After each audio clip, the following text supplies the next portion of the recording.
akunenana koma kungotha zimenezi ndikuona kuti amalawi tisiye za ndale tiyendese dziko ndikusankha munthu wa opposition kumuwuza kuti abwere akhale apa si chinthu chamasewerayo Philip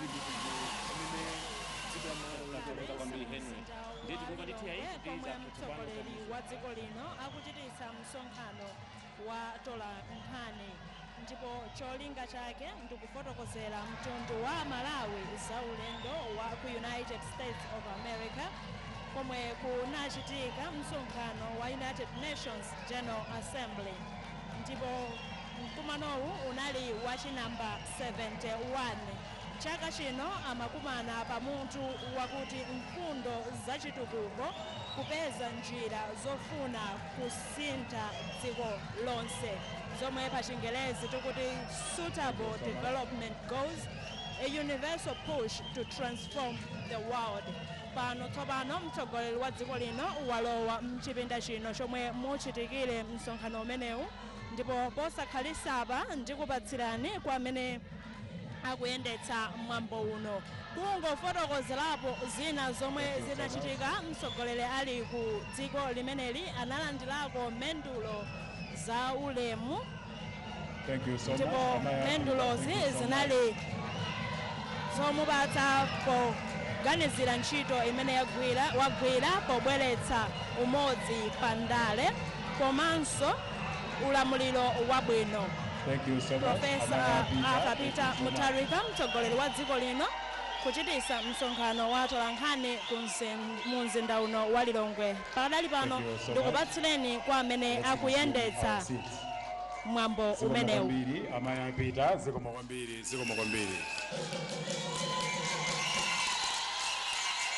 Your Excellency Professor Arthur Peter Mutharika, President of the Republic of Malawi, welcome to the conference.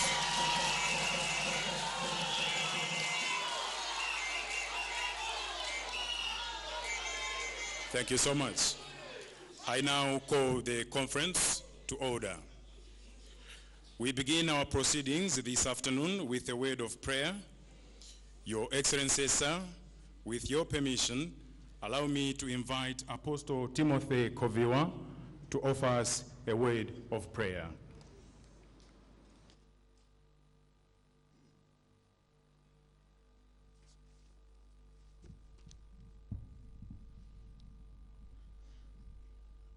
Let us pray. Lord, we thank you for the gift of life and the gift of this day. Lord, indeed, great is your faithfulness. For morning by morning, new mercies we see, and all we have needed, your hand has provided. Lord, I thank you for we have lived to see this day as we hear from our president about the trip to the United Nations General Assembly. Father, I pray that you open our ears to hear and our hearts to receive good things that has happened there for the benefit of our country. Lord, I pray that your mighty hand will continue to bless our country, and even as you continue to bless our president and give him more grace and favor with you and all people, to our president, Professor Arthur Peter Mutharika, as he continue to trust in your wisdom to run this country and encourage every Malawian to work hard and make Malawi a prosperous nation. Lord, in Jesus' name I pray that you give us as a nation the desires of our hearts to see Malawi develop, as I pray for deliverance of our minds so that we should know how to use the time that is given to us by investing it in meaningful things. And help us to understand that you never give us and even this nation to the wishes of our enemies in Jesus' name. May this press conference create great opportunity for all of us to move together as a nation with our leader for the benefit of our country, and that as we leave this place, I declare that surely goodness and mercy will follow us all the days of our lives. For we have prayed in Jesus' name. Amen.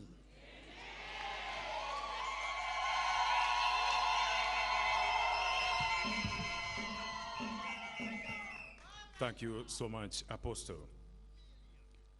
Your Excellency, Professor Arthur Peter Mutharika, President of the Republic of Malawi.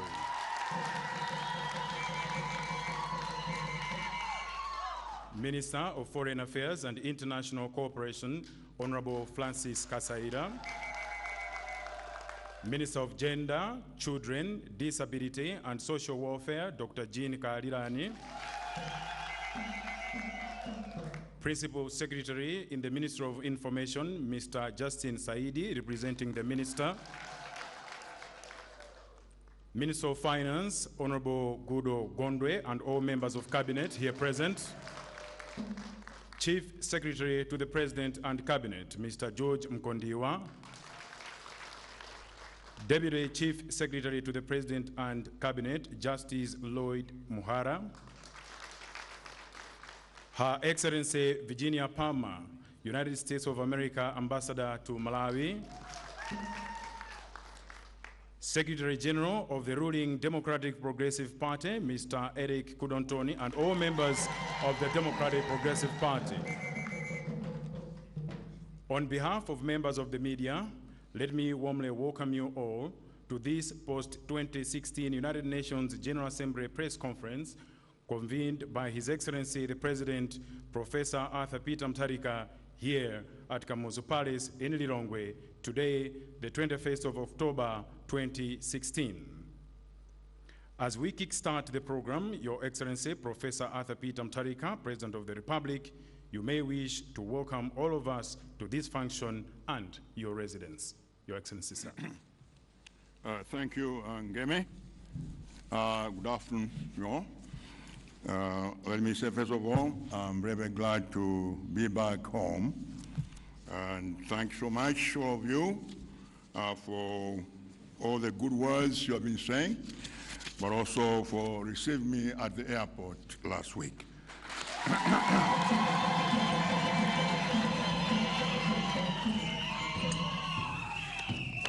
Let me say before I proceed that I was very saddened about the fire that destroyed the market 2 weeks ago when I was gone at main market here, Lilongwe, and we'll do our best to make sure that the people affected are taken care of.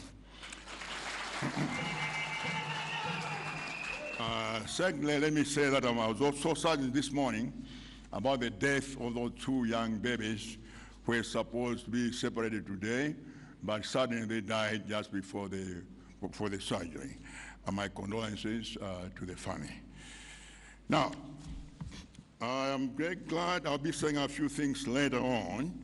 The format is there will be a statement by Ngeme, and then I'll say a few things about the general situation, the economy, power, and the food situation in that order, and then I'll take questions depending on how much time we have. We have 90 minutes from now, so we'll do our best to move very, very quickly. I used to be told that a cat has 9 lives, but it seems that Peter Mutharika has more than 9 lives.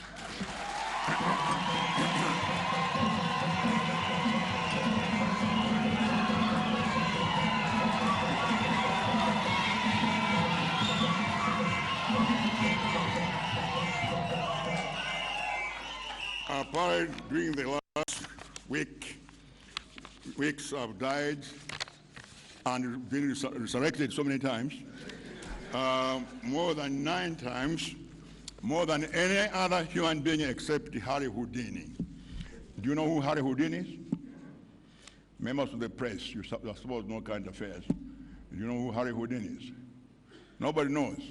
Virginia knows. She's American. Harry Houdini was an escape artist in the 30s, I think, United States.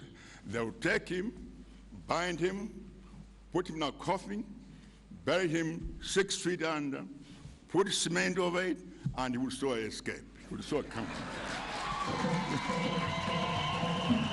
You know, so I think more than the only person I think who has escaped death more than I have.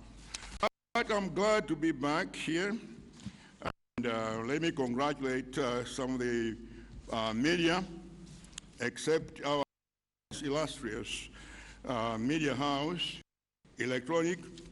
I think their motto is Eskachitika mumvera kwaife.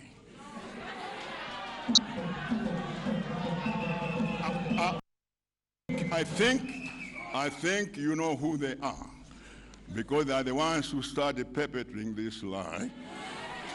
I think your motto should be Zamaboza mumvera kwaife.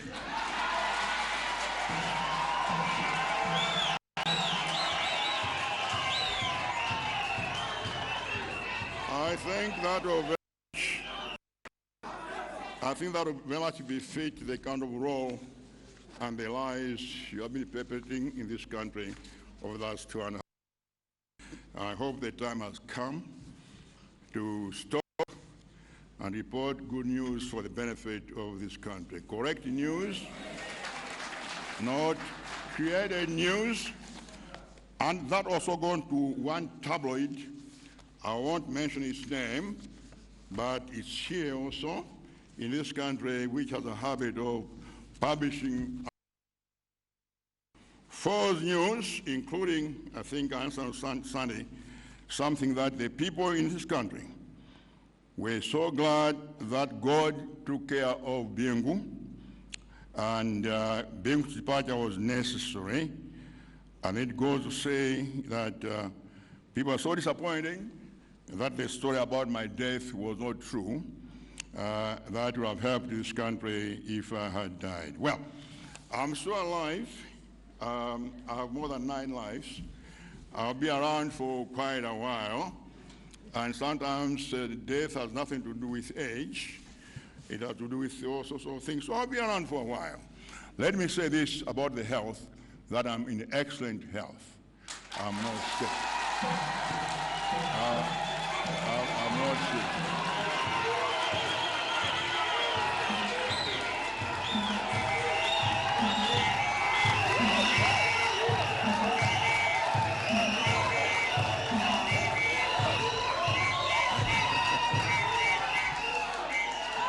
Just imagine. I was in America, probably the best country in terms of medical facilities. I have my doctors there. I have my hospitals there. I have my medical insurance there. Why would I leave the United States and come back here if I was sick? I mean, I would have to be crazy to leave the United States very sick, come back here when I could be treated in the United States. I'm fine. At home, I'm very fine. I think my health, I'm told by the doctors that my heart, everything else, kidneys, whatever, is about the quality of a 30-year-old. That's how good health I am. I only have one slight problem. I only have one problem, slight one. At home, we call it nyamakazi. Do you know what that is? That's a slight rheumatism, which I've had in the shoulder for many, many years. This time last week, we decided to take care of it, and they put some injection. So my arm became numb. So that's why at the airport, I was advised not to shake hands with people. Otherwise, it would hurt my arm. So that's why I was holding my arm like this. It's getting better now, as you can see. Okay?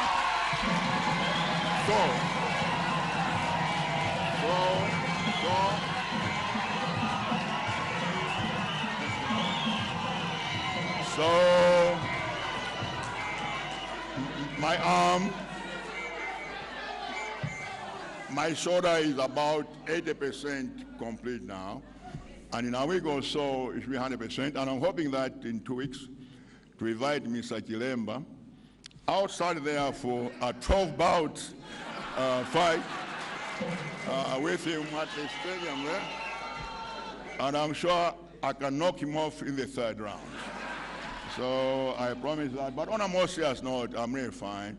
Nothing to worry at all. The arm is fine. It was a bit stiff when I came at the airport, and I didn't want people to be shaking hands with me, so I was holding like this. But it's fine now. I can go as far as that way. But in future, that's about 80% I can. And I should be able to get to 100% in about 2 weeks. So I hope that puts to rest the stories about my death. As somebody said, I think the story about my death is greatly exaggerated. I think Virginia knows that expression. It's greatly exaggerated. I'm in good health, and I intend to continue. So those who are in the opposition who are hoping that I'm gone and therefore you have an easy opponent, in 2019, you have me as your opponent. And,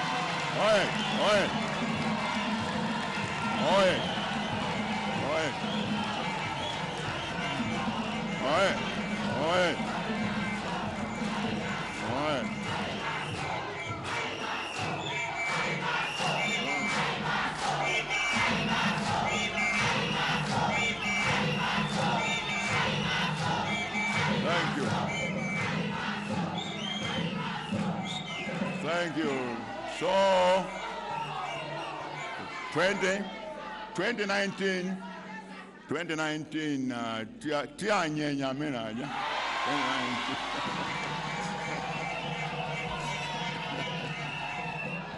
so we'll be fine.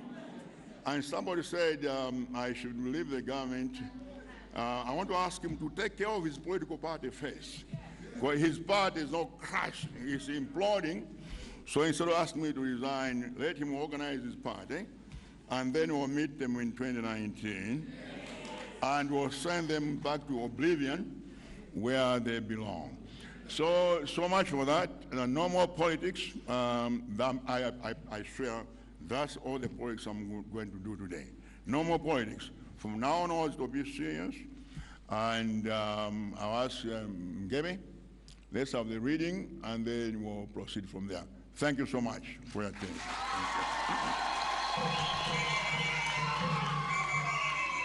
Thank you so much, Your Excellency.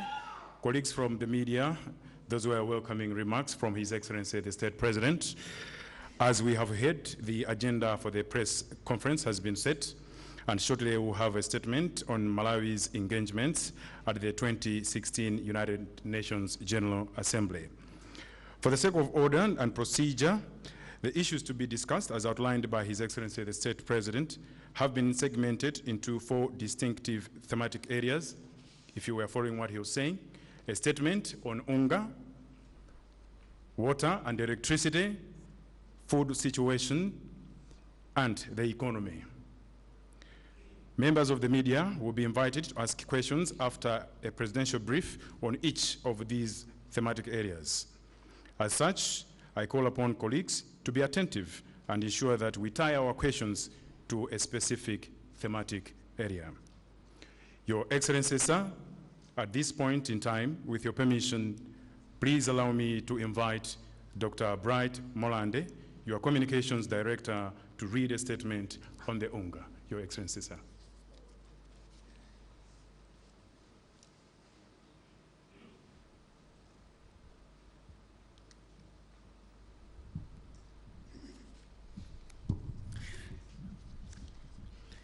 Press statement on return of His Excellency Professor Arthur Peter Mutharika, President of the Republic of Malawi, from the 71st session of the United Nations General Assembly, UNGA, United States of America. His Excellency Professor Arthur Peter Mutharika, President of the Republic of Malawi, has returned from New York, the United States of America, where he participated in the 71st session of the United Nations General Assembly, which was officially opened on 13th September 2016, under the theme, The Sustainable Development Goals, a universal push to transform the world. The theme was purposely chosen for member states to reflect on progress of the Sustainable Development Goals 1 year after their adoption. The Assembly was well patronized with over 130 heads of state and government and was chaired by the Ambassador Thompson of Fiji. This press statement provides a summary of the outcomes of the General Assembly as well as other engagements His Excellency the President carried out while in New York. The press statement also outlines the engagements of Her Excellency, the First Lady. The general debate of the UN General Assembly.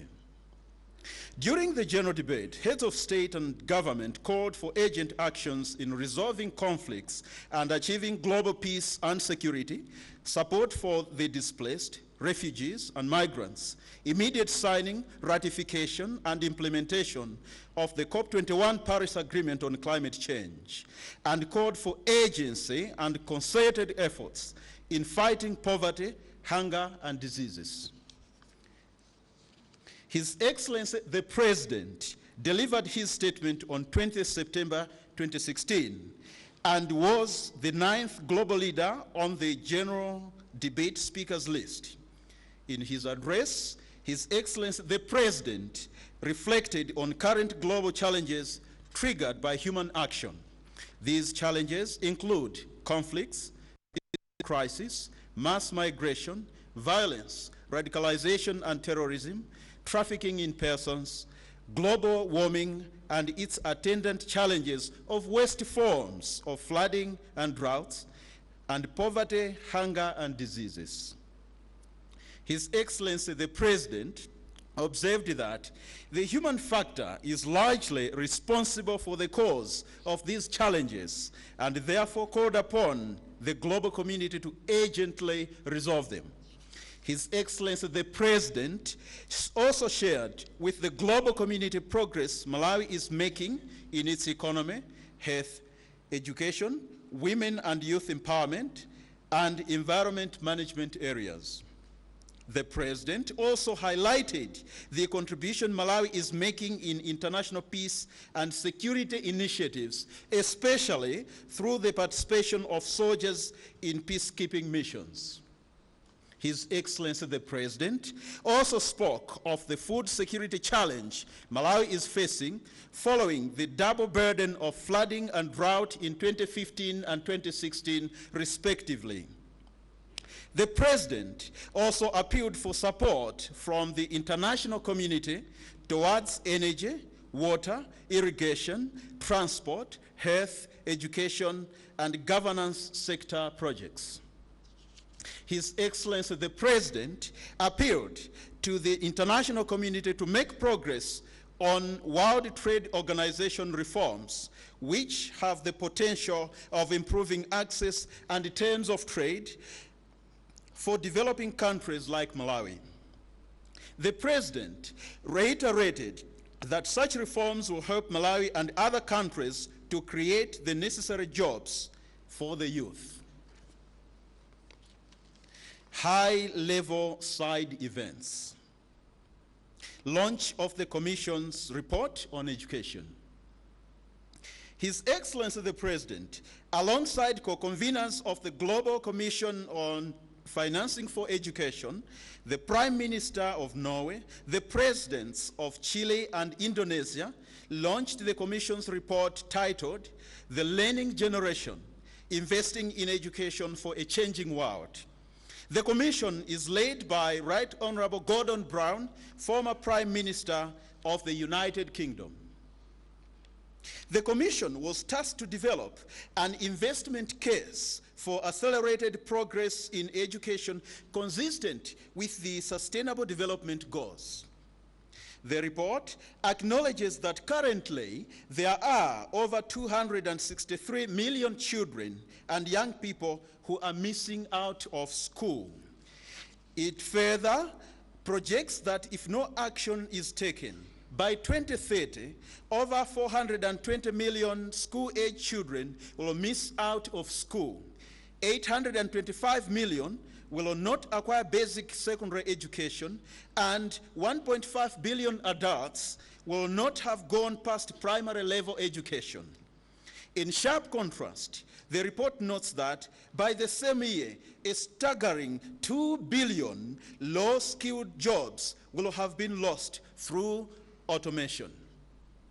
The report makes 3 recommendations, namely, reforming the education sector for better results, modernizing education, and ensuring that we reach every child everywhere to attain quality education.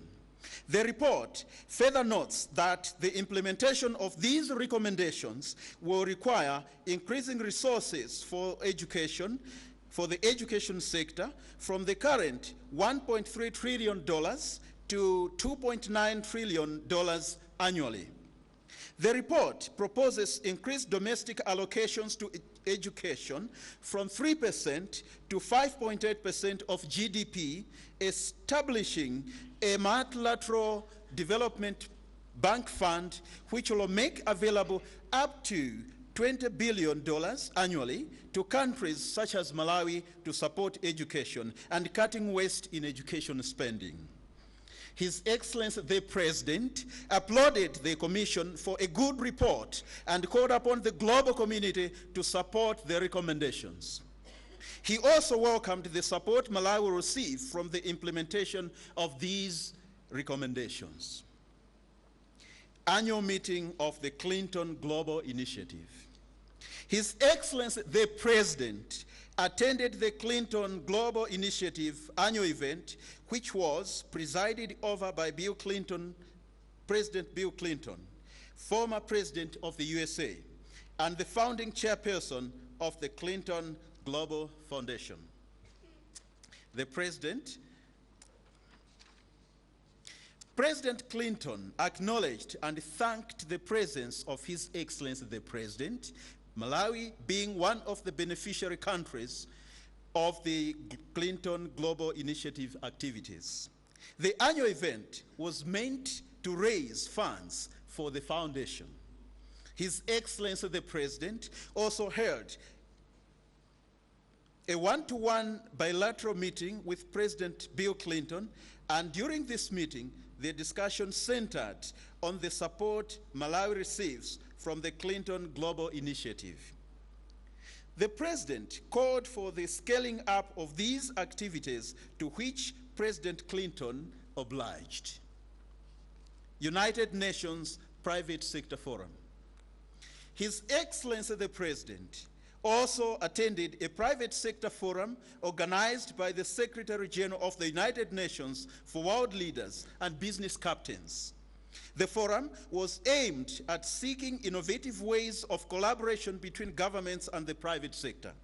His Excellency the President delivered a statement entitled, "People, Ending Poverty and Hunger and Ensuring that All People Can Fulfill Their Potentials in Dignity, Equality, and Health."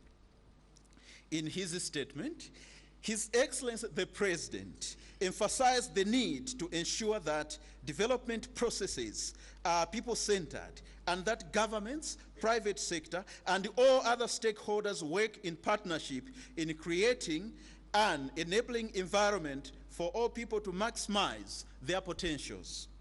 His Excellency's vision was well received by other world leaders and captains of business and industry. World Economic Forum Leadership Council.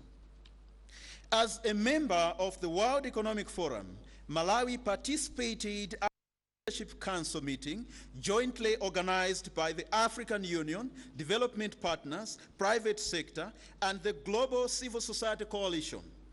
The meeting discussed the progress the World Economic Forum has achieved to date. The forum observed that 2014-2015 fiscal year was a good year in that developing partners met their commitments while beneficiary countries made substantial progress in their public and financial management reforms. The impact of climate change was also isolated as a major setback during the year.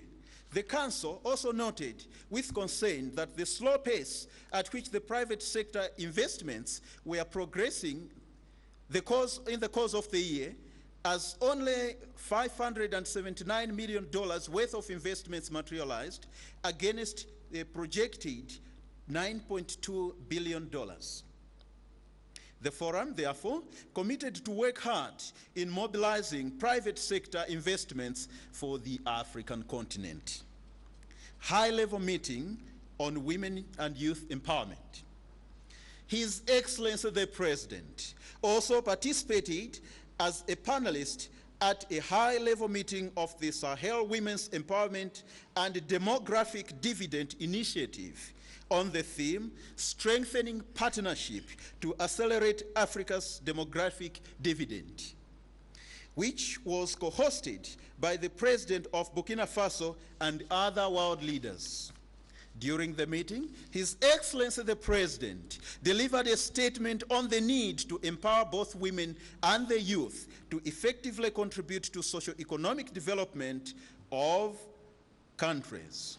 His Excellency the President shared with other leaders the measures government is undertaking to empower the youth and women in Malawi, including interventions to address gender inequalities, increase women participation in decision-making, end gender-based violence, and enactment of legislation which protects girls, women, and the vulnerable. The President therefore appealed to UNFPA, World Bank, and other partners for support towards sustained investment in youth and women empowerment in Africa, and Malawi in particular. Signing the Paris Climate Change Agreement. His Excellency the President signed the Paris Climate Change Agreement. In his remarks after signing the agreement, His Excellency the President stated that Malawi's signature was a clear symbol of the country's commitment to collaborate with the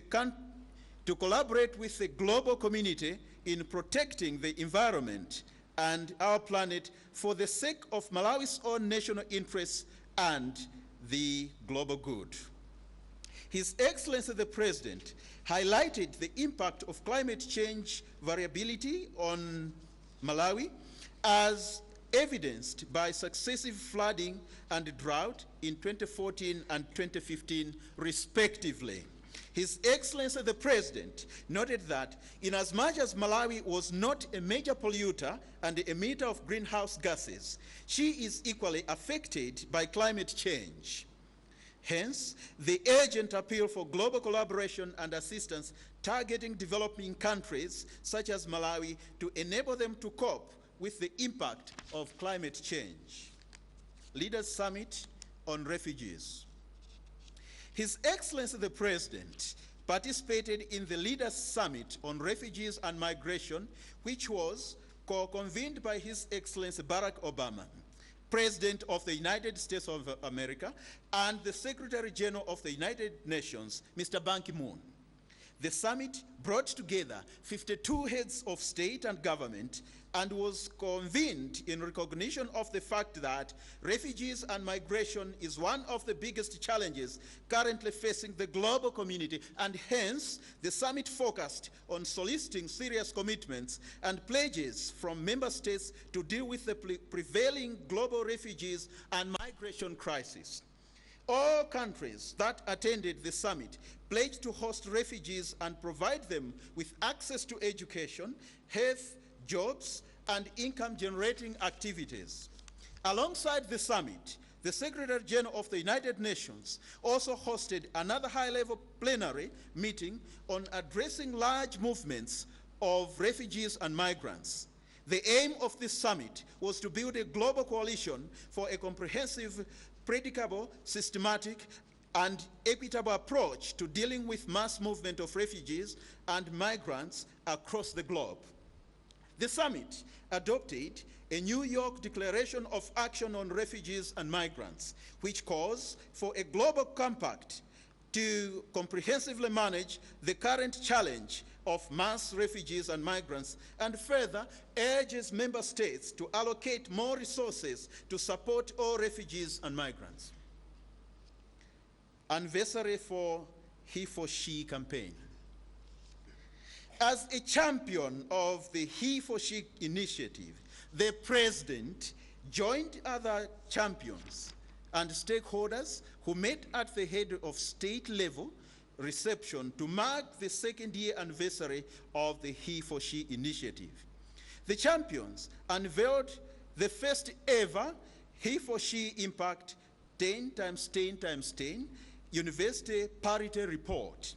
The reception was part of a wider projection convening 10 heads of state, 10 global corporate CEOs, and 10 university presidents to take concrete action for gender parity. The event highlighted the progress which various countries have made in fulfilling the he for she commitments. For Malawi, the event highlighted His Excellency's agreement with traditional leaders to end child marriages and eliminate harmful cultural practices as some of the efforts Malawi is making under the initiative. Malawi was highly commended for the progress made in this regard. Meeting with His Excellency Mr. Ban Ki-moon. His Excellency the President also met in audience with His Excellency Mr. Ban Ki-moon, the Secretary General of the United Nations, to discuss matters of mutual interest between Malawi and the United Nations.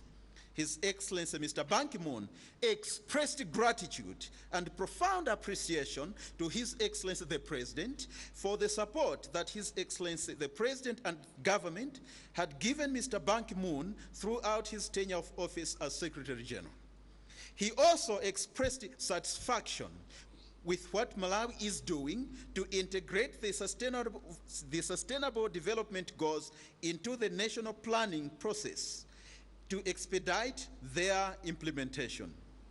He also commended and congratulated Malawi for taking global leadership in HIV/AIDS programs and for participating in internal peacekeeping missions where Malawian soldiers have exhibited the highest standards of discipline and professionalism.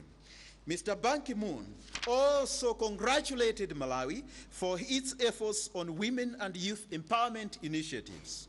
On his part, His Excellency the President shared with the Secretary General the challenges that Malawi is facing in attaining food security and requested for a continued support from the United Nations and all its organizations. The Secretary General assured His Excellency the President that the entire United Nations system stands ready to help Malawi in all its efforts to deal with the current food security challenge, as well as to work on medium to long-term climate change adaptation and mitigation measures. Leadership Award of Excellency.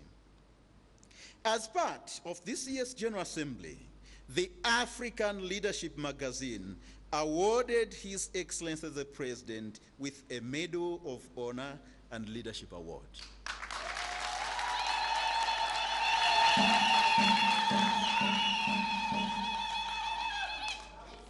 And inducted him into the African Hall of Fame. This is in recognition of the contributions His Excellency has made in socioeconomic development in Malawi and leadership of the country. In his acceptance speech, His Excellency the President thanked the African Leadership Magazine for recognizing the work he is doing in Malawi and indicated that he owed the award to the hard-working people in Malawi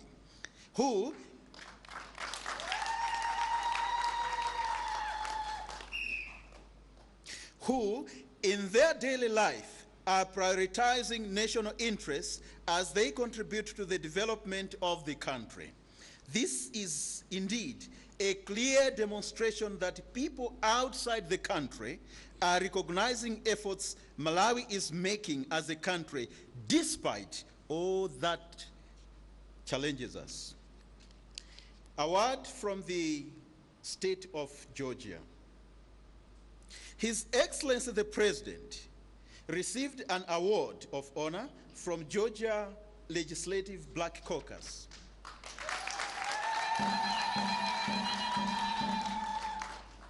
This honor was in recognition of President Mutharika's leadership as well as academic and political careers. The chairperson of Georgia Legislative Black Caucus, Honorable D. Dawkins Hegler, presented the award from the state of Georgia.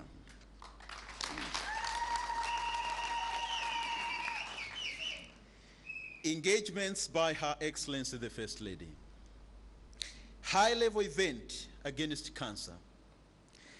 Her Excellency the First Lady, Dr. Gertrude Mutharika, attended the high-level event against cancer convened by the African First Ladies and Spouses under the theme, A New Era to Stop Cancer in Africa and the Sustainable Development Goals.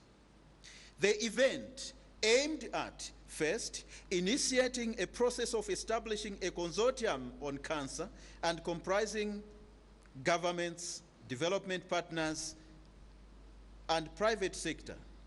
Second, campaigning for the establishment of a cancer fund by April 2017 to be used to deal with breast, cervical, prostate cancers in Africa.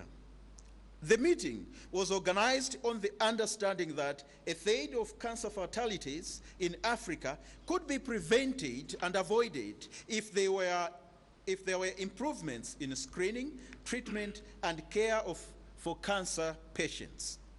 His Excellency the First Lady, Her Excellency the First Lady was among the keynote speakers where she shared the challenges which cancer patients are facing in Malawi.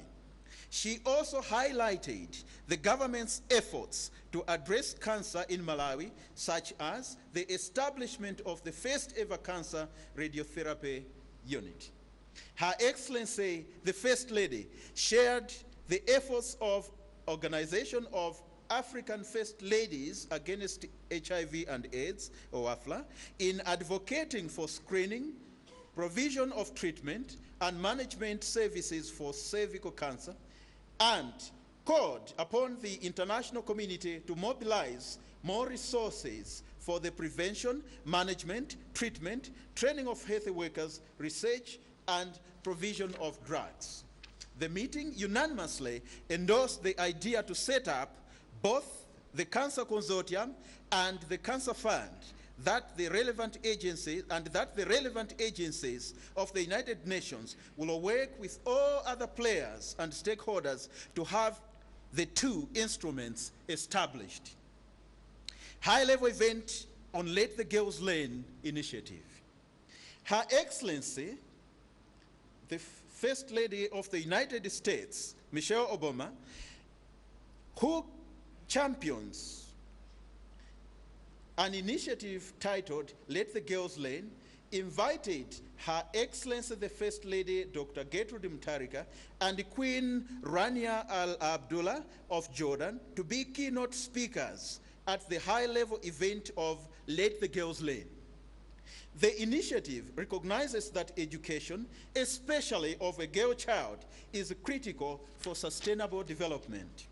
Her Excellency the First Lady shared her insights on the subject matter and the work BIM is doing to support the education of the girl child in Malawi. She also shared her experiences of how the Malawi government, in collaboration with the stakeholders such as BIM Trust and other organizations, are working towards nullifying child marriages and supporting the girls to go back to school.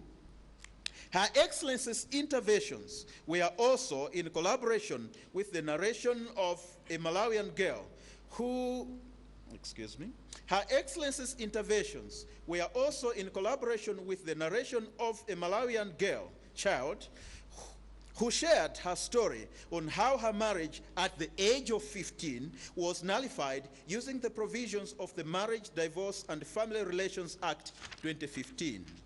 Michelle Obama and all the dignitaries at the event congratulated the First Lady for the work BIM Trust is doing on Let the Girls Learn.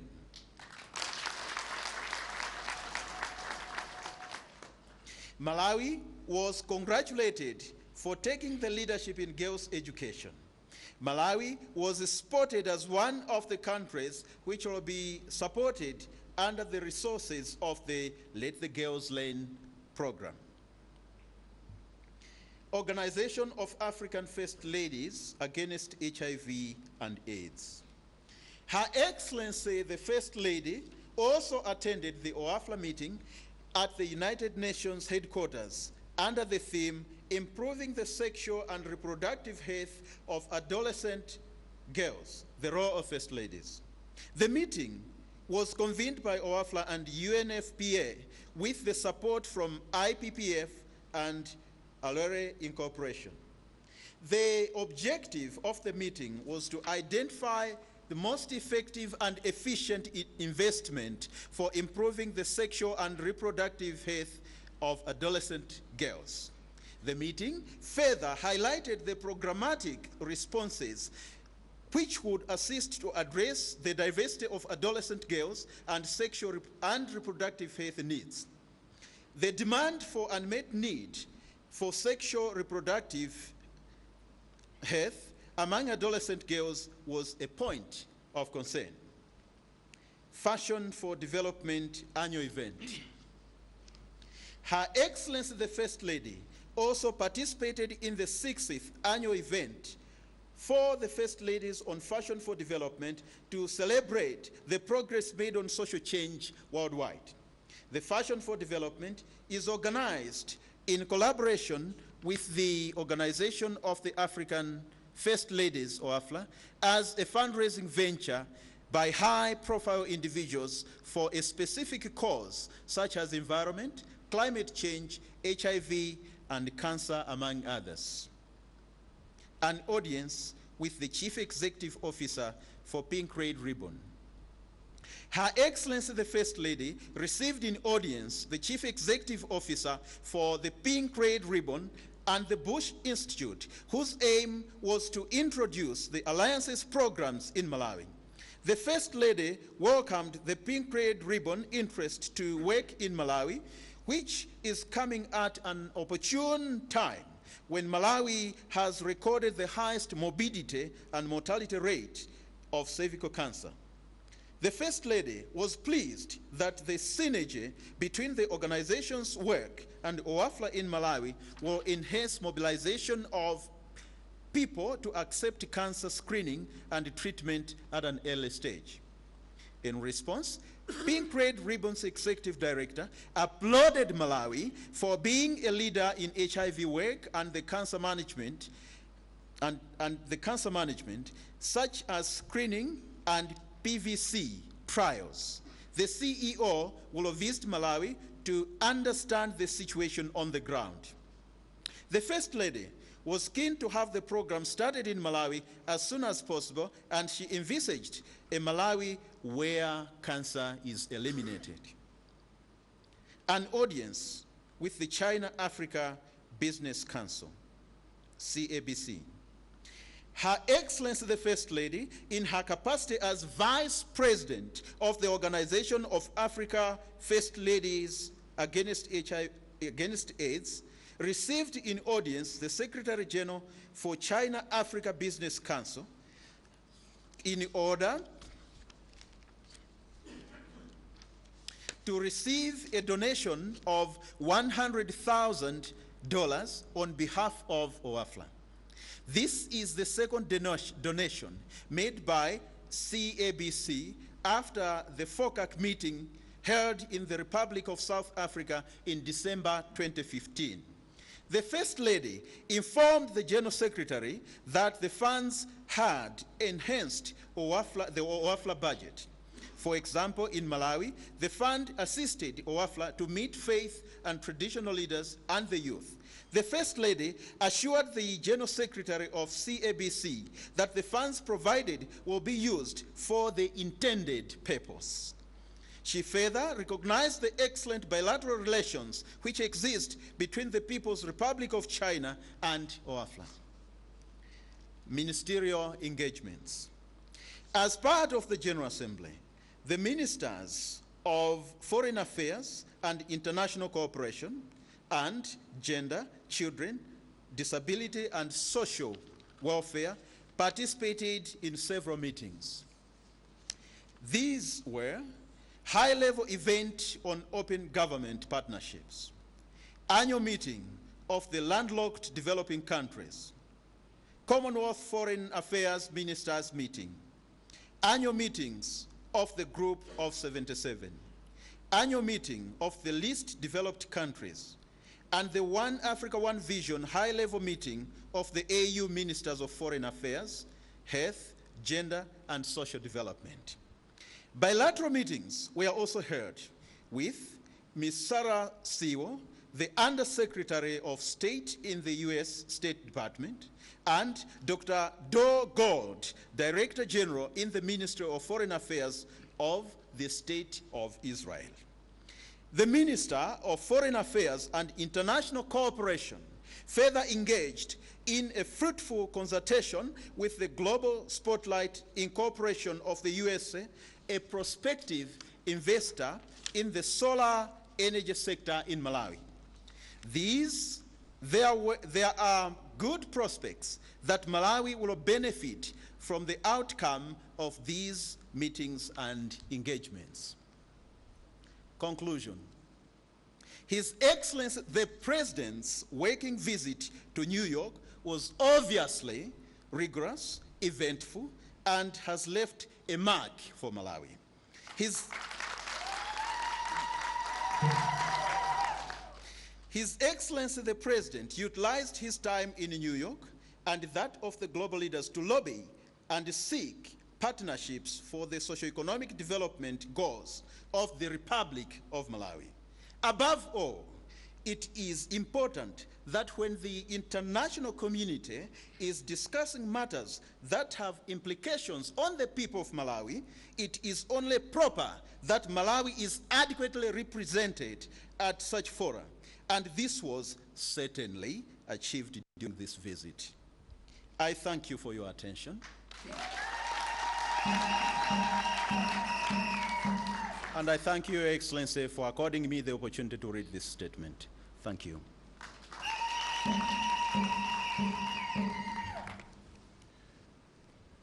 That was Dr. Bright Morandi, the Director of Communications at the State Residence, reading a statement on Malawi's 2016 UNGA engagements. Your Excellency, sir, should it please you, you may wish to make some remarks on the statement before we invite members of the media for questions. Your Excellency. Okay, thanks. Give me very few remarks. First of all, let me congratulate Dr. Morandi for the excellent presentation of what happened at UNGA. I think it's a very accurate depiction of what happened. Just two or three things. First of all, the amount of money, just in case people think there are bags of money here, the amount of money given for the China thing is $10,000 US for the First Lady, not 100,000 US dollars. I thought I should clarify that. Two things we did at UNGA were on the gender equality. I think I was able to brag that Malawi is the only country, maybe other than Rwanda perhaps, where one of its most important bodies, in this case the Malawi Electoral Commission, for the first time we have now a majority of women on the commission. With the appointment of Judge Ansa, we have 5 women and 9 men on Malawi Electoral Commission. I think that's a great achievement, and I was glad to inform. I hope that the Gender Equality Network can, for a change, give us some credit for the work we're doing here. We appointed first a woman clerk, we appointed a first woman vice chancellor in the history of this country, and now the majority of women. I think the Gender Network could give us some support, encourage us for a change. Secondly, also we performed a number of functions. One of them would support Professor Tianjana Malua. Professor Malua is a professor of law at University of Pennsylvania. No, I'm sorry, Penn State University. And he's running for the position of member of the International Law Commission. This is a commission of the United Nations, which consists of 38 countries. And people go there in their individual capacity, but supported by their countries. Malawi has never had a member, so we worked extremely hard to try to push Professor Malua. The election will be sometime, I think, this month, and we hope that he will succeed. So let's keep our fingers crossed.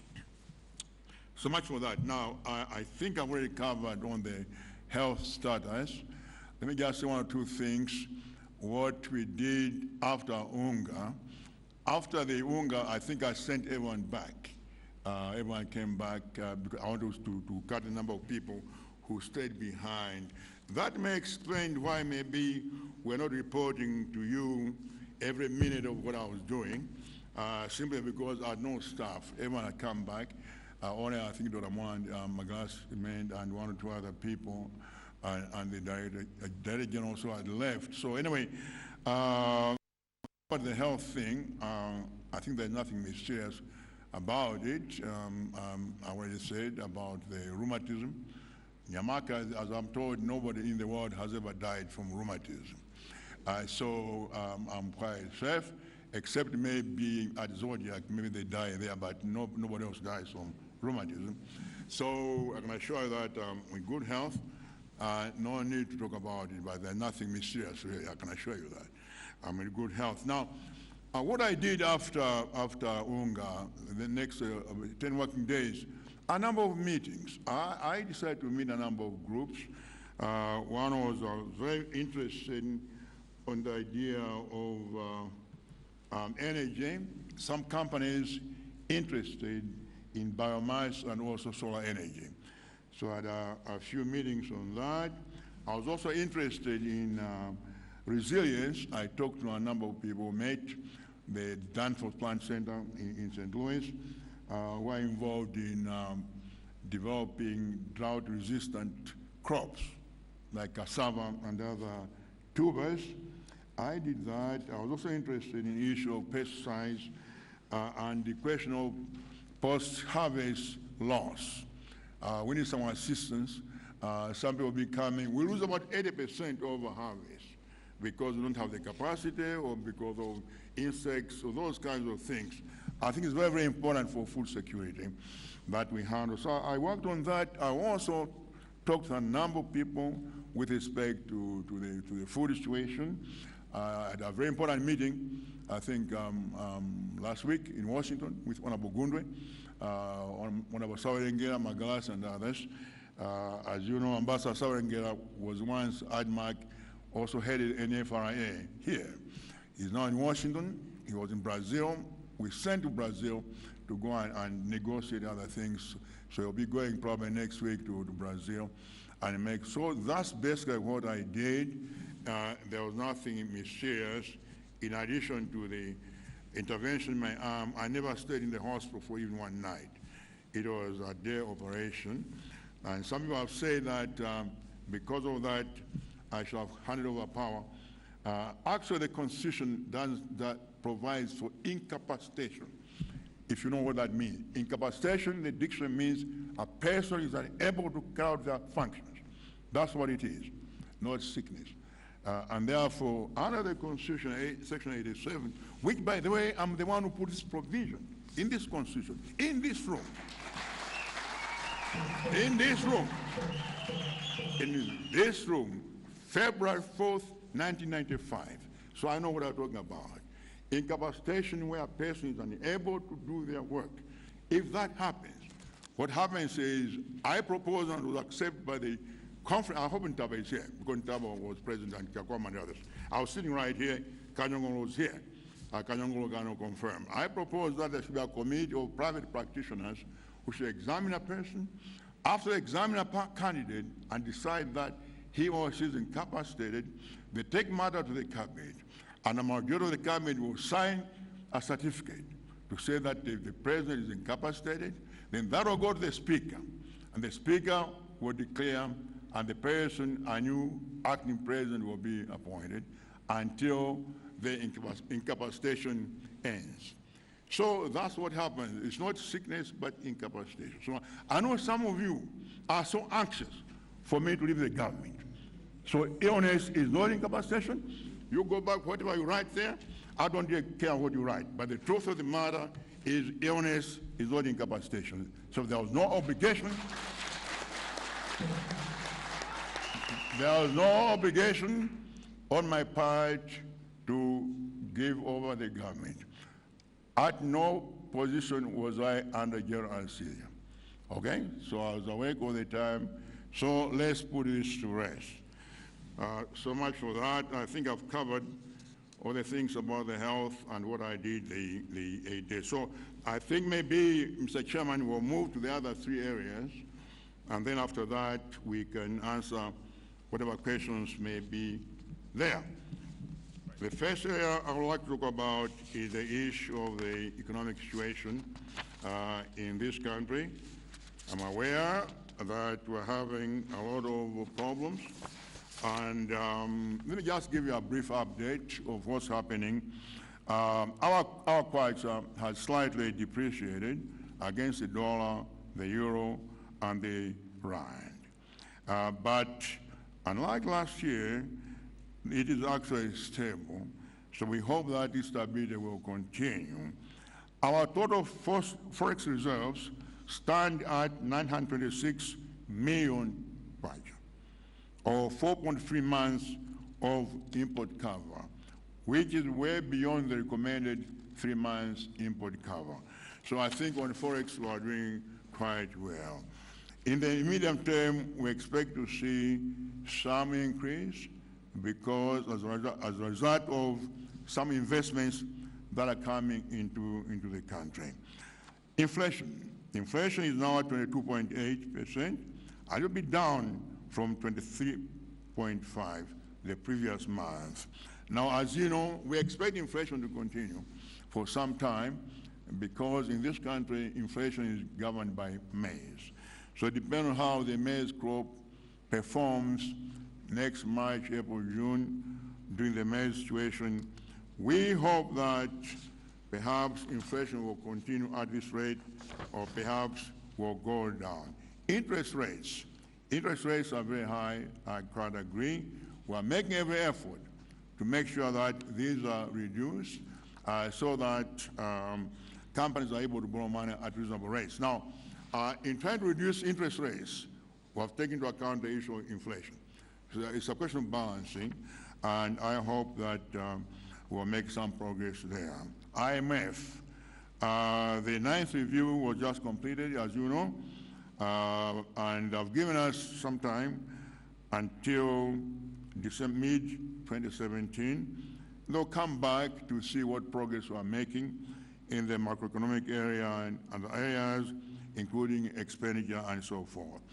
So in terms of the economy, we're moving ahead, maybe not as fast as we wanted because of some of the objective conditions, mostly the weather, the challenges, and also the international economic situation. A combination of those factors created some difficulties. But like most countries, almost every country in the world, actually, it's not just Malawi. It's not an excuse that every country in the world today, including the United States, facing very serious economic situations. Japan, China, and others. We're also facing difficulties, but we are doing our best, and I think we'll make some progress if we reduce expenditure and carry some measures of reform. I think we should probably be quite successful in the coming year. The second issue I'm concerned about is the issue of power and water. I know this is an extremely serious situation. I'm aware of the difficulties we are facing here, especially in Lilongwe, but also other parts of the country with respect to electricity, but also with respect to power. Now, people are saying the government is doing nothing about it. Let me say this, that this is a very complex situation, and it's not giving an excuse at all. First of all, as a country, we did not invest in the infrastructure for water and power for many years, including a DPP government, previous DPP government, of which I was a member also. We did not invest like other governments. Therefore, we are now in a situation where we are. But we are doing our best to invest in the power sector. For example, with respect to ESCOM, ESCOM is doing its best to connect a lot of people, but they're facing difficulties because of the water levels in the lake and the river. Unfortunately, for all these years, we started to depend only on hydropower. And the water levels have gone down for the last, I think the worst, down in almost 15 years. So our generators can only produce up to 200 megawatts. and not much can be done until the rain comes. Therefore, we are trying to move into other forms of power. For example, solar power. We are doing that, but also biomass and coal. Now, as you have seen the papers that have given, I think, concessions to quite a number of private producing companies. Now, the trouble with solar is that, one, it involves a lot of land. For 1 hectare, for 1 megawatt, you need 1 hectare of land. So you have to find land somewhere, and it's not easy. What's happening in this country, I think the minister will confirm.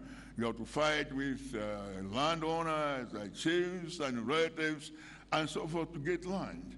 It's difficult, but we're doing our best to acquire as much land as possible to make sure that the program continues, and it will continue.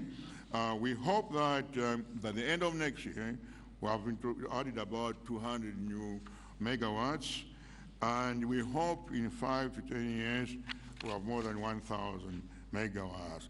ESCOM is also leasing a 78 megawatt power plant we commissioned in December, and that will help with 78 megawatts. By doing that, we're also procuring 70 megawatts solar power for independent producers. We hope this can be done in structure. So in the near future, I hope in the near future, maybe by mid-next year, that most of these shades will be probably over. You think so, Minister? Is that to be the case? Yeah, they should be over, and they will begin to expand on that. Now, on the water again, you see, for all these years, we never invested in water situation. Now we are doing so. Next week I'll be going to Mulanje to start the Mulanje project to produce water for most of Cholo, Mulanje, Blantyre, up to Yanaka roundabout. All up there, the whole southern Blantyre will be able to do that. From there, we'll be improving the pumps at Walker's Ferry on the River Shire. So we're working on that. For Lilongwe, we have signed an MOU with a gentleman, Koza Company. We'll very, very shortly start production, laying a pipeline to pump water from the lake. That water, and this will happen very, very shortly. The water will be purified somewhere in Salima, so at places like Salima, Doha, and others can also benefit and the long way. And we hope that will solve some of the problems. We are also digging a number of boreholes in the Lumbaz area. I think about 10 or 15. That will ease the water shortage for some time. So again, we are doing our best. This is as fast. There's no faster way of doing. Now, for people to say the government is doing nothing is just not correct. I know the opposition likes to do that, and 2 or 3 individuals in civil society who are always opposing everything all the time. But we are doing our best. This is the fastest we can do. I can assure that very shortly, at least in Longway, Blantyre, and then we are going to work with the 3 other water boards, the Northern Water Board, Central Regional Water Board, the Southern Regional Water Board. We're working with them also to improve the water situation. So we're getting there. I can assure you very shortly, maybe within a year, even less, in most of these places, the water situation will be stabilized. But at the moment, I want to ask people to take care not to unnecessarily use the water that we have at the moment. So much for that. I want to talk about food. I said before that to make sure that nobody is going to die of food, of hunger in this country, and that's still the position of the government. We're procuring, as I said, in the United States, talk to a number of possible people, so food, Brazil, Mexico, and other places. Now, food divided into 2 groups. Humanitarian food, that's for people who cannot afford. That's taken care of. We have enough food humanitarian for all people who are needy, so nobody's going to die of hunger. So that's taken care of. We have enough food, and I want to thank our donors, particularly the United States, but also Britain and the World Food Program for the wonderful work we have done.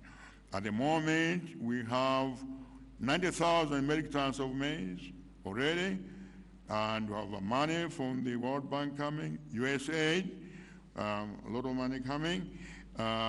People's Republic of China gave us some rice, and the World Food Program of procuring some 4,000 metric tons of maize.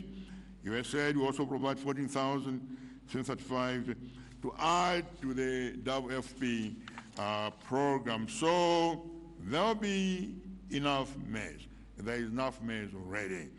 There are some gaps in the process, and that is, soybeans, those kinds of things. There are some gaps there, but with the assistance of the American government and others are assisting, and we should be able to procure all the process we need by end of July. Well, as you know, that's added normally to the maize that's given to people, some oil and the process, like soybeans, whatever. We are going to do that. Then, with respect to the others, the rest of the country, and we need, that's ADMARC. ADMARC have ordered ADMARC markets to open. I don't know if they're open yet, but I ordered last week that they should open, and they'll open very, very soon. ADMARC requires about 206,000 metric tons for this year before the next harvest season. At the moment, we have already stocked 100,000 metric tons in ADMARC. That's a lot of maize. So ADMARC will be selling that maize. It's already there in stock. I just got a call from Honorable Chaponda about 30 minutes ago. He had just signed an agreement with the president of Zambia for 100,000 metric tons from Zambia today. So that's coming. So the only gap at the moment is only 6,607 metric tons. That's only gap left, and we should be able to meet that gap very, very shortly. So please don't start complaining about that people are going to die. According to this statement, we have a gap of 6,000. However, the government has decided to buy and stock an extra 200,000 metric tons, just in case. So we'll still continue to buy and source maize from Brazil, Mexico, Romania, and other places, make sure that there's an extra to carry over just in case. So it looks like, as far as the food situation is concerned, both for humanitarian and for ADMARC, that we should have enough maize up to of course, March, April, when we are supposed to harvest. Of course, we hope the rain situation will improve this year. We are all praying, and if it does, so much for the better. So that's what I'd like to say. Ndikutoka kuli akutana kwambira kuli kapena ena azafa ninja chifukwa kuli kulibe chema kachokwana. But as I said last year, ndikulonjeza lero kuti tagula chema kachokwana. Anthu amene osauka ali osauka kuchimanga chokwana ku NFRA kuti onse andi achimanga chaulere chonye musadandaule. Chaku ADMARC pakali pano tagula over 200,000 metric tons. Komanso pali another 200 metric tons tigula. Choncho tisegula jamba segula msika, I think Mungu wa mawa. Pakali pano tukugula 250 kwacha. Later kuweza kuti tikulisenso 250 kwacha pakali pano. Tona mezi again. Tukulonja kuti palibe munthu mmoja amene adamaliye chifukwa cha njala this coming year. Choncho ndikupempha tonse kuti tigwirizane tisiye zonse zonyozo nakutala kuti boma loipa iyi chani tisiye zimene tigwirizane kuti dziko lino lipite patsogolo. Choncho ndikuti zokwambiri komanso ndiuze Amalawi onse amene mukuona TV kuti ine ndili bwino, sindili kudwala, ndili bwino.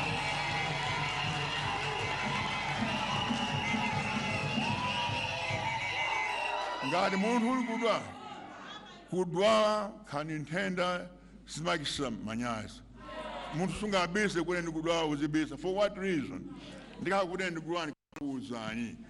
Koma ndayankhula kuti panali kanyamakazi pang'ono pakali pano kuja ku airport nimenda choncho chifukwa kuti aina muka too anxious kuti mona president ndiye mundibwereka. So not use this.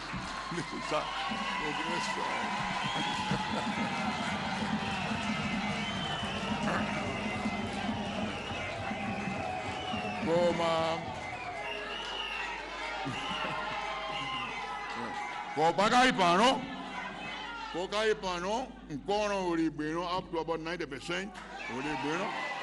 Ndikulemba bwino. Ndikuyensa kale gari moto I can still drive. Naita drive zulo. Posa vuda. Then ndaoza achilemba. A boxer ya kuti 2 weeks diet na kuno ku State House. Hey, she like the box pang'ono. Kuti muone kuti twine mkono wanga usovulika. Choncho ndikumemba onsamna kuti kudandala kuti msadandawole.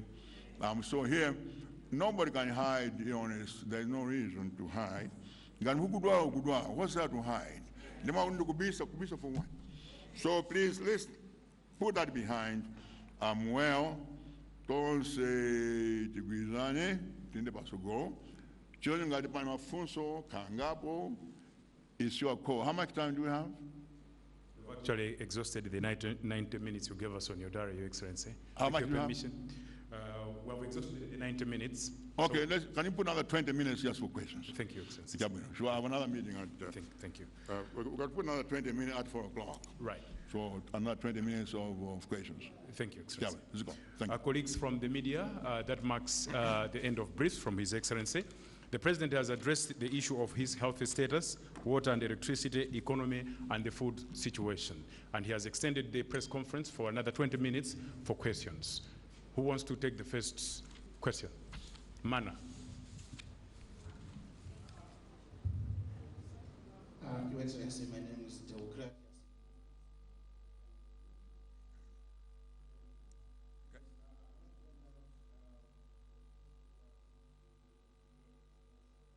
You left, there was so much talk about that trip. People wanted to know the cost of that, and of course the total number of the entourage, the delegates that went with you to UNGA. That's my first question, Your Excellency. The second one is on FISP. How ready is our government to implement this? Because we are now approaching the rainy season, and already, like police have sounded some concern that since the government has involved the private sector to help in the implementation, there's likely to be lots of corruption in the system. For example, the procurement, the transportation, that is, I think, in the hands of the private sector. So how ready are you with the implementation of the FISP? And perhaps my last question, Your Excellency, is on corruption. Cooperating partners, CSOs, have actually raised concern that your government is not really doing much on fighting corruption. There are so many cases that are very clear that people expected maybe your government to crack down on those cases. We have some CEOs in parastatals with cases very clear that would lead to perhaps some action, but no actions are taken. So there's that concern. Thank you very much, Your Excellency. Thank you very much, in that order. First of all, on the issue of UNGO and the cost of the trip, I don't have the figures. I can assure the number was very small. Only 2 ministers came. Only 2 ministers, the Minister of Foreign Affairs here and Minister of Gender. Could have brought the Minister of Education, Agriculture, all those were required to be there. Health, but I decided to cut the number. As you know, this is the only time I've traveled officially, the whole year, to go to United Nations. The whole year, I've turned on over 15 invitations where my presence as head of state was required. There are some places, some meetings where only heads of state can participate and make decisions. I've not gone, like the World Food Program, for example, in Kigali, simply because I want, to be honest, to stop this phone each time the president runs. Each time the president travels. You know, we cannot go on. We cannot go on criticize, complaining about every issue.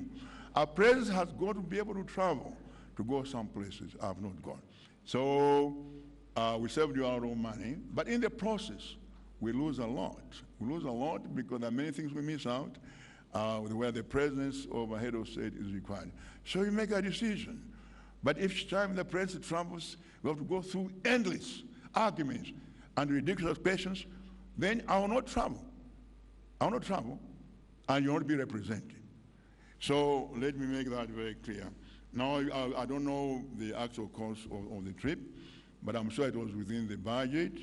I can check that from State House. I don't deal with trips. On the delegation, I told the Minister of Foreign Affairs that I wanted only people who need to go. Very, very few people went. I don't know the number, but it's very small. It's probably, I cannot even guess, but very, very small. Probably less than 40, if I were to guess, maybe 30, I don't know. Which is, the average delegation in this region was about 120. In this region, you can check. Every country in this region, you can check. The average was about 120. Here, I'm sure it will probably less than 40, I'm not sure. But the Minister of Foreign Affairs, I'm sure I can get the numbers for that. On the FISP, I know that FISP is always a problem. Corruption, you know, before we started having the teachers, you know, distribute this, remember? It didn't work. Then we said the police should distribute, it didn't work. We said the clergy, it didn't work. So it never worked. No matter what group you use, there was corruption. That has been the problem with this thing. And we have done our best, used biometrics and others, to try to find a way of minimizing the corruption. I just want to ask people to be patriotic. That's why I ask people to be patriotic so that this is a program for people who need, and by doing this, destroying this, we are denying our brothers and sisters, I think, an opportunity. So I hope it will improve this year. Now, civil society organizations, that's very good. I hope that the civil society organizations can also account for the 90% that they were given. I understand the donors gave them money, and 90% cannot be accounted across the board. So it looks like there is also some kind of corruption there. Those who live in glass houses should not throw stones. So let them look at their own order, at their own houses, to explain why 90% of the money given by donors is not accounted for. So there are obviously corruption there in the civil society organizations. Not all of them, but some of them. I know many civil society organizations are wonderful, but there are few who spend their time only talking. And frankly, I don't see what they do for Malawians. And I don't know whether donors give them money. Some of them, because their job is just to create confusion, complain. I don't see one positive thing they do for this country. If I was a donor, I would not give those money. I would give money to the real World Vision, Plan Malawi, Action Aid. These are wonderful civil society organizations doing wonderful work for this country, not for the others who are simply talking shops. So I hope the donors stop giving them money, or if they give them money, make sure that they account for the money that they are given. Now, on the issue of corruption, I can assure you that my government is committed to corruption, to fight corruption. I don't know what else you want me to do. I have a director who is instructed to do the work. I have the police that are investigating all the time. I know everyone's talking about the Njaunju case, trying to tie to the government. I don't know why the government would be interested in killing Mr. Njaunju. We don't know what happened to him. I can assure that almost every week. You can ask the Inspector General of Police. Almost every week I call him. You can ask him to say, where are we on the Njaunju case? He said, well, we're still investigating, we're interrogating people, we're making some leads, we don't know. But I'm sure once they find the leads, they'll arrest the people. With respect to the corruption, the others, I know you are talking about the so-called 7 ministers. I've said until now that I don't know who those 7 ministers are. There's no list. I don't know what else you want me to do. I don't have the list. Nobody said they have it. I sent the chief secretary here. I sent him to Accountant General. He says he doesn't have the list. So what am I supposed to do? Create it? No, there's somebody who says he has it, has never released it. But I can assure you that if there's a list of any official who is committing crimes or has been corrupt, then the proper action of the law will take its course. I can assure you that. By the way, I'm a lawyer myself, and I believe in the rule of law. And anybody who violates the law will follow the course of the law. The law will take its course. So we are fighting corruption. I don't know what else that they tell you, Mr. Mana, that the government is not fighting. I don't know what else. We have the director who is doing his best. The Cashgate cases, they're being prosecuted. Now they say that we are selected, that we're only targeting PPP people and not MCP or UDF or but the point is, when this thing took place, this Cashgate, it was the PPP government and their cronies, and therefore it's obvious that those are the ones who are going to pursue it. Why should the director go after UDF, DPP, who else, what the parties are, afford, whatever is there, if those people are not involved? The documents are there. The documents are there, and they point to these individuals connected with this government. That's where the investigations are going. I don't call that selective prosecution. So, you see, I think the trouble we have in Malawi is that you want us to prosecute, fight corruption. But to fight corruption, you must identify an entity, either an institution or an individual. The moment you move against that individual, it's persecution. It's persecution. So you can never do anything, just like the problem we have with transformation. You see, we all want transformation. But the moment you start making change, nobody wants change. Nobody wants change. We try to introduce school fees, nobody wants change. You try to introduce this thing, nobody wants. But they want transformation without change. As long as transformation means change, it means things cannot be the same.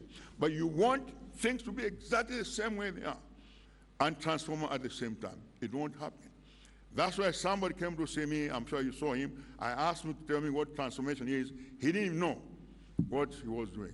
We're only transforming in this country. Look, the changes we're making, for example, in the public sector. Next week, we'll be introducing national identity card. That's transformation. By the way, I'm the one who introduced the bill when I was Minister of Justice, 2010, to create the national identity card.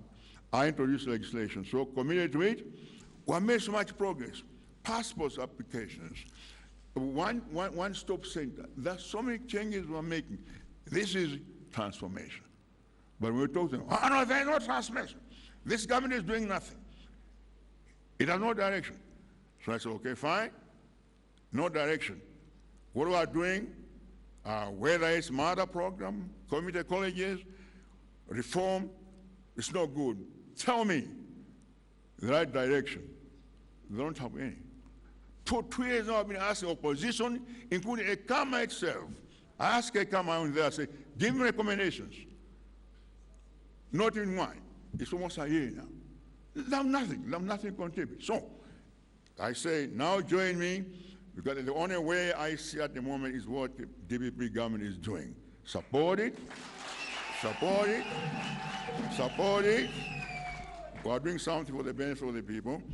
If you cannot support it, then keep quiet. But don't go on whining and saying this country is crumbling, and so the country is not crumbling. We are facing difficulties, yes, but we are correcting most of the difficulties as we go along. Anybody who has eyes to see, and whoever wants to see can see, that we are making some progress.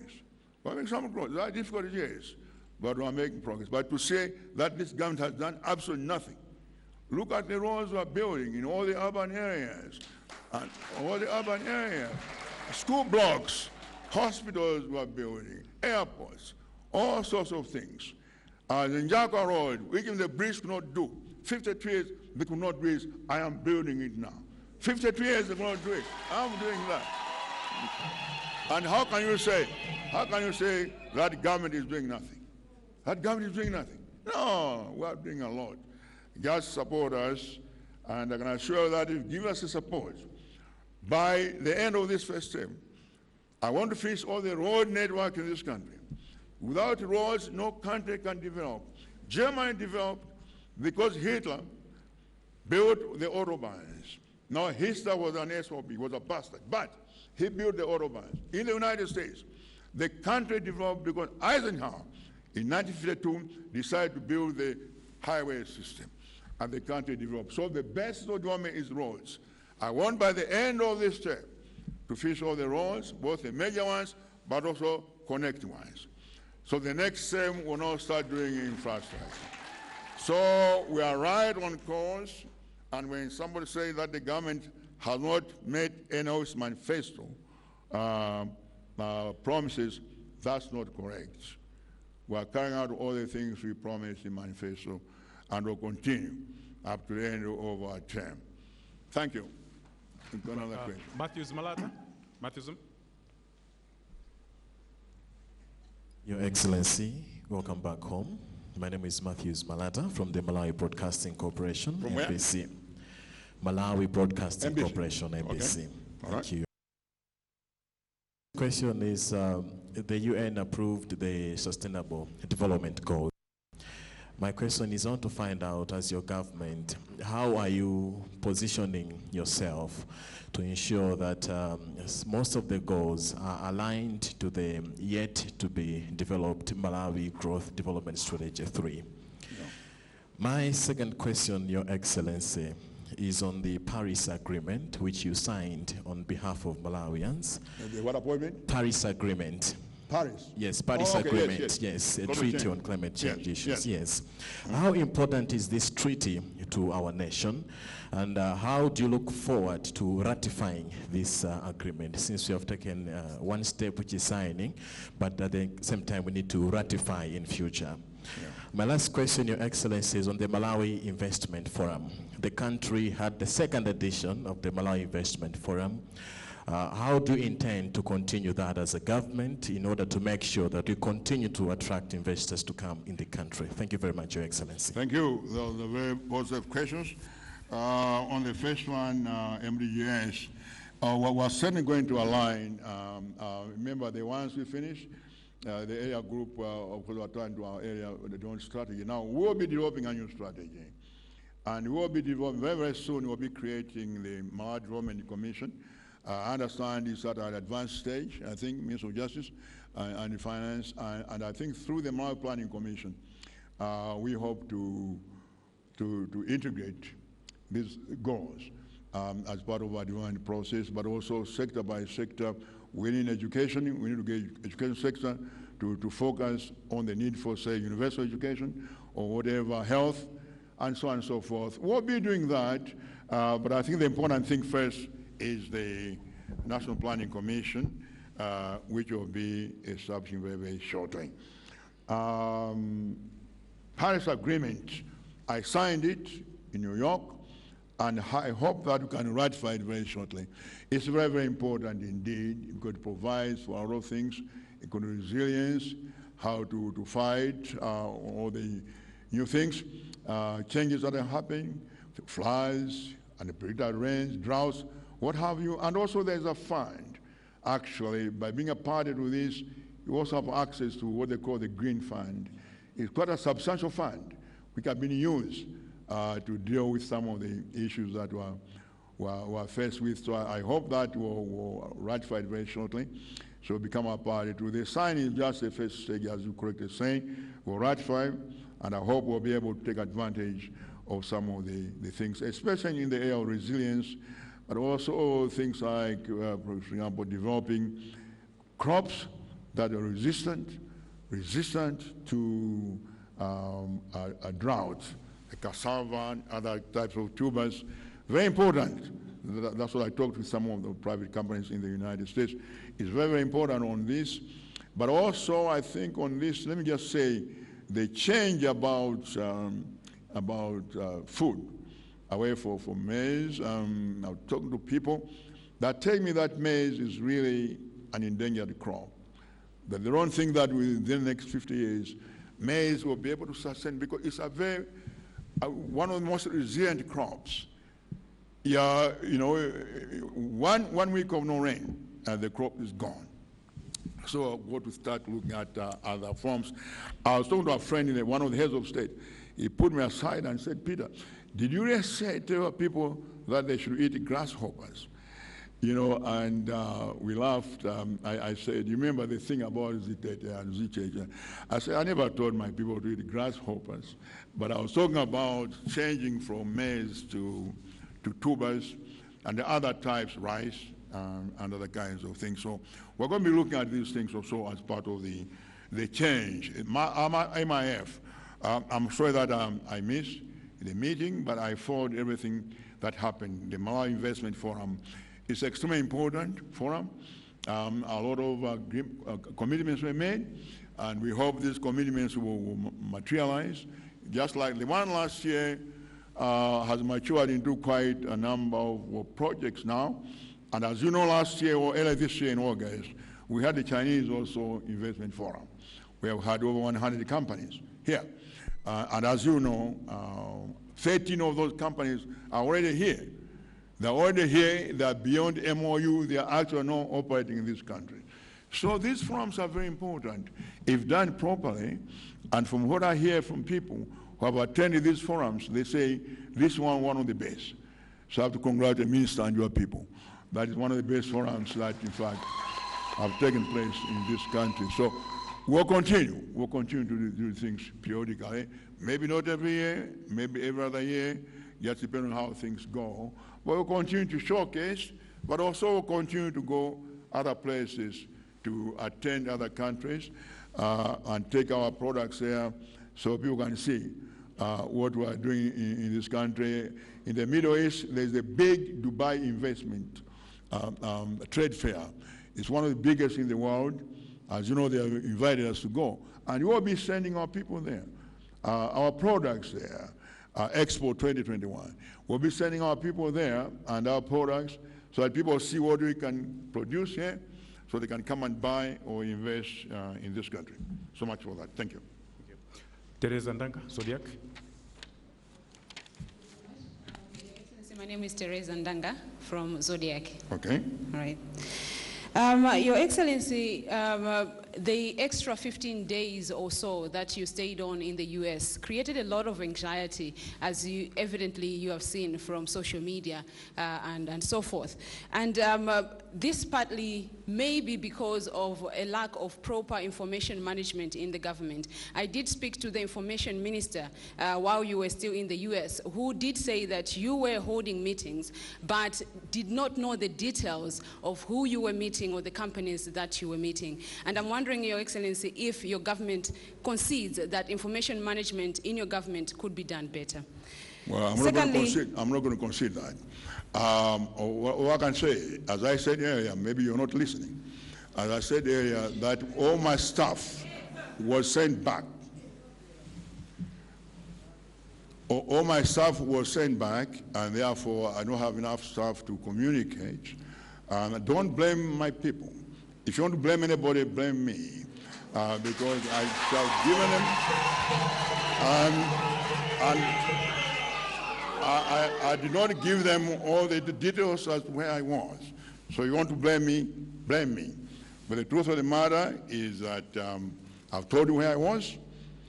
I don't think a head of state has to tell you every minute where they are. I cannot report to the newspapers or civil society every minute of what I'm doing. It's not on. You see, so I've told you now what I did. I've told the companies I met. I told you we have a meeting with Honorable Gondwe, Sarenga, in between this and the others. I don't know what else you want. The truth of the matter, it happened, so that's it. Thank you. Thank you very much, Your Excellency. Members of the media, as you might have noted, His Excellency the State President has another engagement at 4 o'clock, and this is only 4 minutes to 4. Your Excellency. One question. One question. At 4. Okay, you're believing at 4. So let's be very short. Right. Mr. Chunga, Nation. Thank you very much, Your Excellency. We were touched by your fatherly comments earlier on when you commented about the child who died, the twins who died in the hospital before they could get assistance. But that is just a symptom of structures that are not working. In hospital today, you find there are no drugs, ambulances are at standstill, no petrol, and drugs are not easily found there. So it's a whole system. And then when you look at universities, the education system is paralyzed. The students who are supposed to be in school are now at home, and the future is rather bleak. I wonder what action you may take to quicken the system so that Malawians, especially the ordinary ones, get the best that they ought to get. And also, just a side issue, where you mentioned about how people were concerned about your health, I wonder whether you recognize that some people were really worried about your health because you are their president.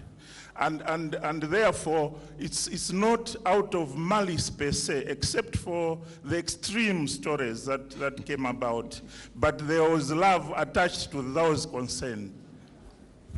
Well, thank you very much, Mr. I'm sure you, Mr. Chunga, I see all the time here, and I have great respect for you. I think you know that. And I'm sure you're really worried about my condition. But I don't think everyone else was worried. I think people were enjoying it. The stories that were being created, that there was, mortuary, without any kind of information. Why couldn't they call my family and find out? They know where to find my family and so forth and find out. So, but anyway, that's history. I don't think it matters at all. The important thing is we move forward. Now, two very important things you have mentioned. The issue of the children who died. I don't know what happened. I understand the doctors were just about to operate or preparing to operate when the children stopped breathing. It looks like it was some kind of natural, whatever it was. Perhaps not caused by the hospital. We don't know. We'll find out. Whatever it was, it is sad. Whatever it is sad. I don't think in that case it was a structure. I understand it was, they just stopped breathing. The nurses can't explain what happened. But anyway, we'll find out. Whatever it was sad. I think the important thing when this happens, perhaps the answer is not to try to find somebody to blame. To try to find the best way to do it. Now, in the case of medical services, what we need obviously is resources. And we don't have enough resources. It's obvious that we have to find resources. And we do that two ways, either paying taxes, enough taxes, and I've talked about tax evasion, which has got to stop, or secondly, we have to borrow money. And we borrow money, and people complain that we're actually indebting future generations. We don't borrow money because we want to. Well, we have no choice. Nobody's going to give you free money anymore. Those days are going. If you want to do any project structure, you're going to have to borrow money somewhere. The same way you borrow money to build your own house or borrow money to buy a car. Malawi has got to borrow money somewhere. Nobody will give you free money. The sooner we get used to that, the better. So that's the reality. Now, so we'll try our best, and with assistance of our donors, we're getting some assistance in the medical areas. There are drugs coming in. In most cases, there are a lot. Of course, we have the problem of drug insecurity. The theft, and the minister talked to him a few days ago. He's putting all sorts of measures. And I think now it will be quite, foolproof. I don't know. But he's putting a lot of measures to make sure that a lot of drugs are safe. And hopefully that will serve, but it is a difficult problem. Now, education. I'm glad you raised that. I know that some schools have been closed. The question is the one of school fees. I just came back, as somebody mentioned, from the Global Commission on Education, on which I'm a member, the Prime Minister of Norway, and the Presidents of Chile and Indonesia, and Director General of UNESCO. Attacking this very problem, financing education, is an extremely difficult problem, not only here, but over the world, including the United States. How do you find resources to support education? Go to the private sector. Governments simply don't have enough anymore. So you look at the private sector. The private sector sometimes don't feel education is an area they want to invest. Sometimes they feel maybe they can invest somewhere else. But anyway, you are persuading the private sector that coming in. But that's not enough. That's where the issue of the fees came in. Not only here, but in South Africa and other places, including the United States, where people are saying, government is saying, as part of change, you are going to contribute part of your education. The same way you contribute to buy your own house or contribute to buy your own car, you so contribute to buying your education. That's all that it means. And you say, okay, we need quality education. The government cannot afford it. Let's share the responsibility in a reasonable way. Now, I'm aware of the challenges most families are facing. Difficult. That's why we set up the loan program, that hopefully those who cannot afford will still pay this some level tuition and borrow their money from the loans board, that eventually they can be paid back. I tell you what, as the minister said, this is not a strict, I think it was the chairman of University of Malawi Council. He said that our students now are having difficulties to go to graduate schools in South Africa, United States, or United Kingdom. I think he said that before I left the United States, because some of those countries, they question the quality, now the quality over university education. Malawi University was one of the best in the world at some point. One of the best in the world. But now we're facing difficulties where some countries are questioning our qualifications and therefore question the quality of our graduates who want to enter those universities. So it's a question of resources. So what I'm saying is, look, let's contribute to the financing, let's share the financing of education so that the quality of our education should go up. Because if a country loses, if the country's education system loses international trust, I tell you, it's not good. It's not good, because any qualification you have, anywhere you go in the world, nobody can even hire you or even admit you to their graduate school. So it's important, and I'm hoping that the schools, as chancellor of most of these schools myself, I'm hoping, I just came back 2 nights ago, and I've been talking with all the leadership.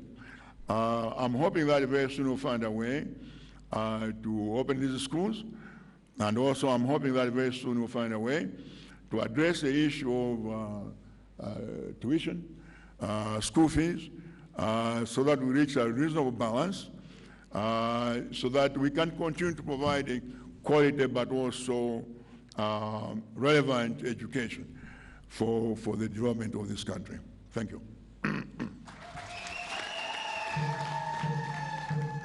Thank you, Your Excellency.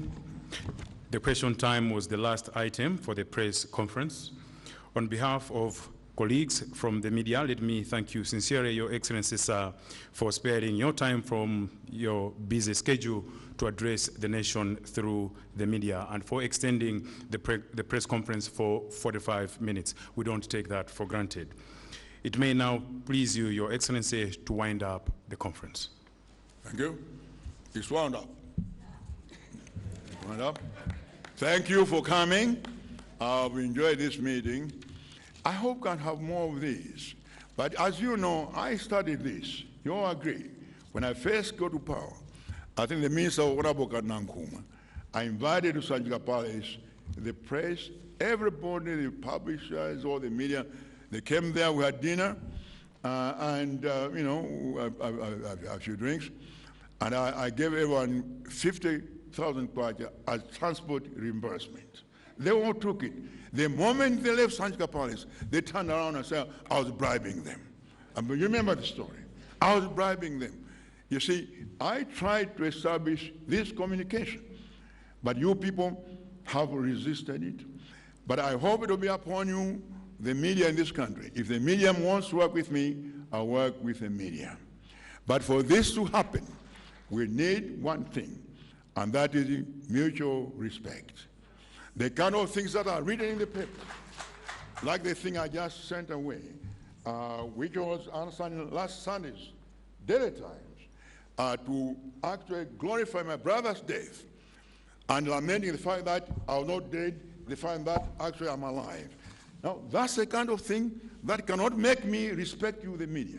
I cannot. I'm sorry.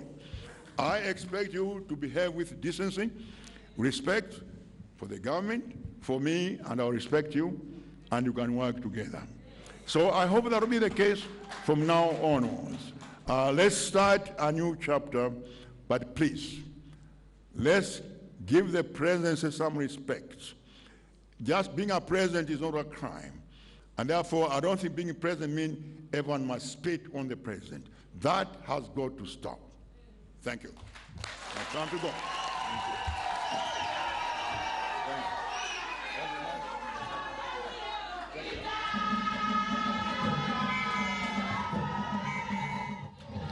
apanso tunde pamapeto pa msonkhano wa tolankhani omwe umachitika kuno ku Kamuzu Paris mumzinda wa Lilongwe, komwe mtsogoleri wa dziko lino Professor Arthur Peter Mutharika amalankhula kwa tolankhani komanso mtundu wa Malawi pa ulendo omwe anapita ku dziko lija la United States of America, komwe kunali msonkhano wa United Nations General Assembly.